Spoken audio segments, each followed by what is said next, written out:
We've spoken a bit about the accent of a word, the stress of the word, and we've observed the accent or the stress moving around, but we didn't look yet at an accenting rule in Arabic. We can't read a word, let's say, and be certain of the accent, the stress, where it goes. Although by now we'll have a good intuition about it, we can't be sure.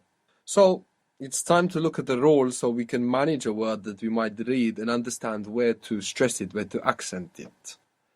Our general rule for accenting in Arabic is that the stress will usually come on the penultimate syllable, the second last syllable, like we've seen in shayif, rayeh, unless the last syllable is a strong sound.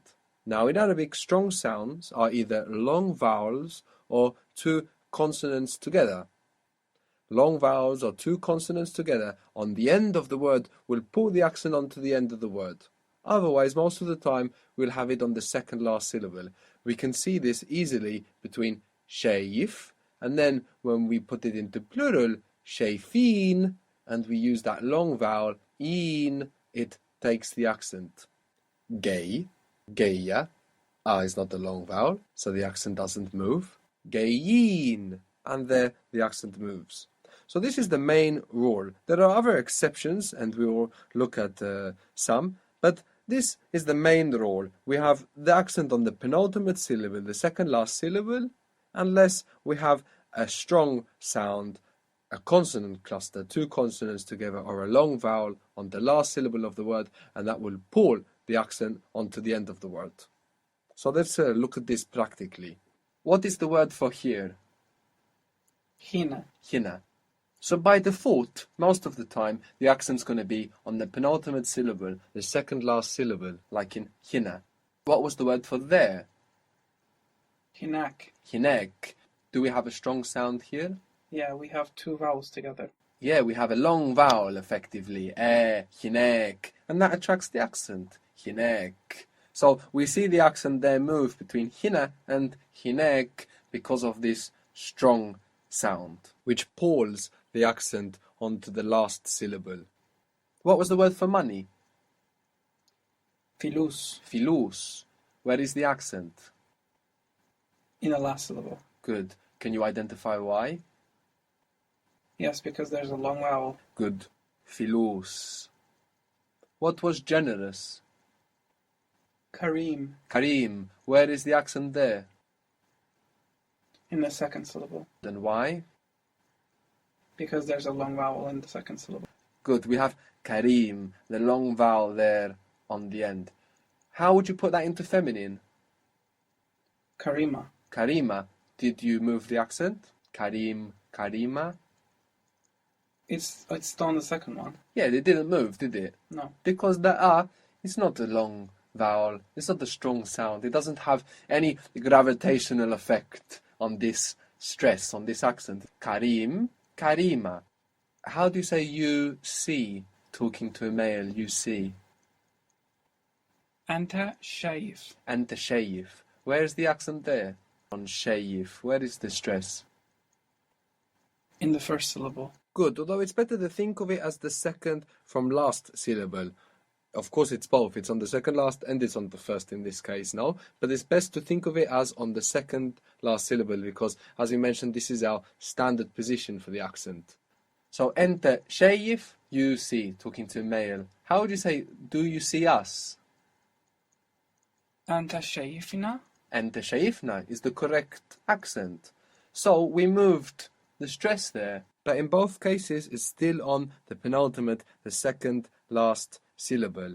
Shayif, shayifna. So we move it, but to keep it in the same place, on the second last syllable. Shayif, shayifna. Again, how do you say you see, talking to a male? Anta shayif. Anta shayif. Good. And you see him. What was the word for him, or how do you say his house?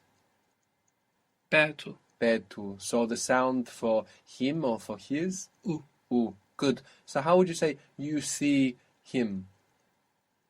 Anta shayfu. Anta shayfu. Good.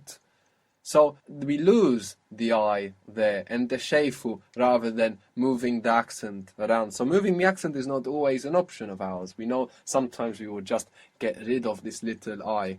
A small I or a small U can fall away in Arabic. Those are the two sounds that can fall away. Small I or small U.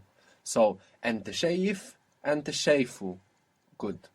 What was I was?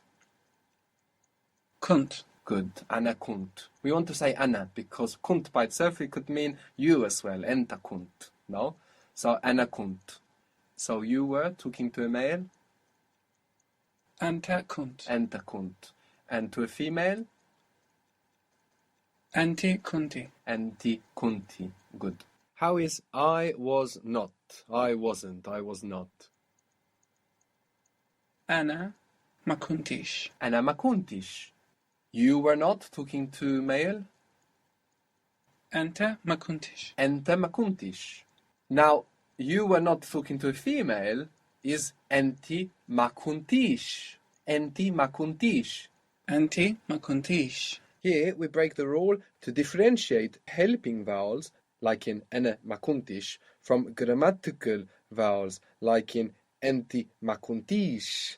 The I in kunti, in makuntish, it gives us information. It's a grammatical sound. It's the I of enti. So to differentiate that from the helping vowel, it will take the accent and become stretched. Makuntish. Again, how do you say I was? Ana kunt. Good. I was here.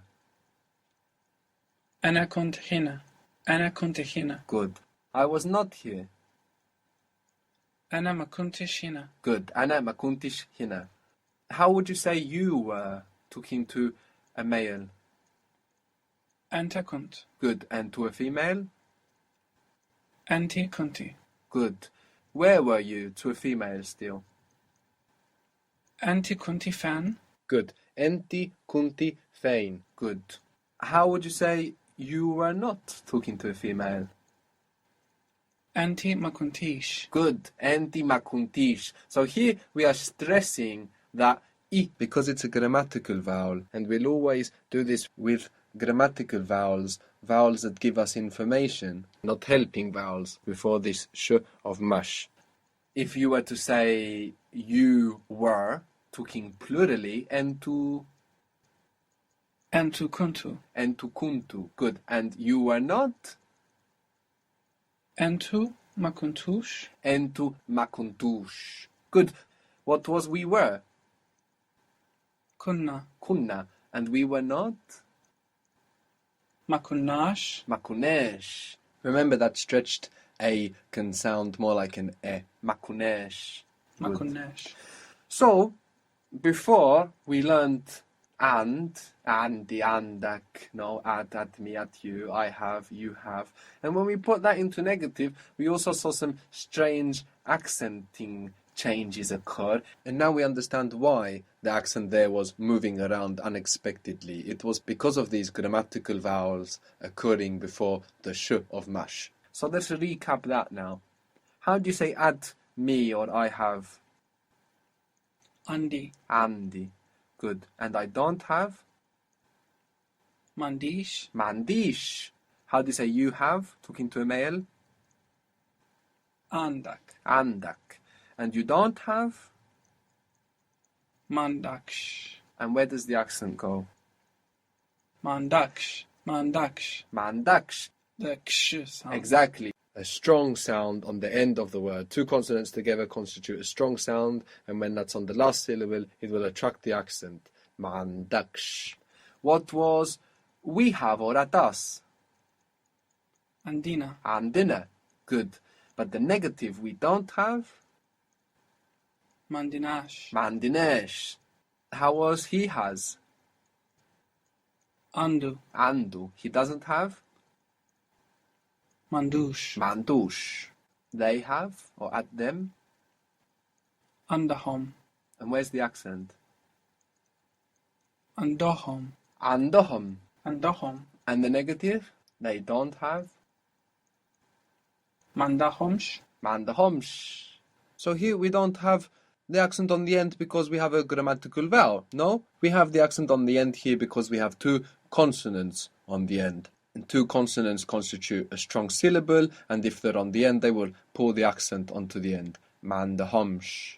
So, to recap the accent role, we can expect the accent in Arabic to be on the penultimate syllable, the second last syllable, unless on the last syllable we have a strong sound which will pull the accent onto the end. And strong sounds are long vowels, like in shayfin, kibir, or two consonants together, like in mandahomsh, mandaksh.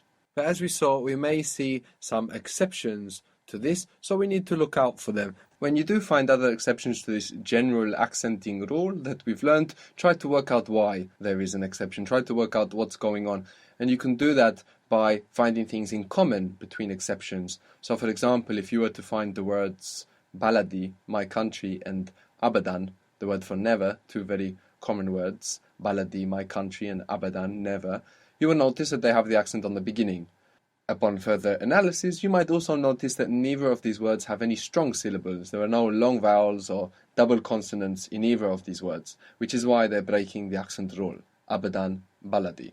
So you can work out these for yourself. When you find words that break the general accenting rule that we learned, try to figure out why by finding other examples where it also occurs.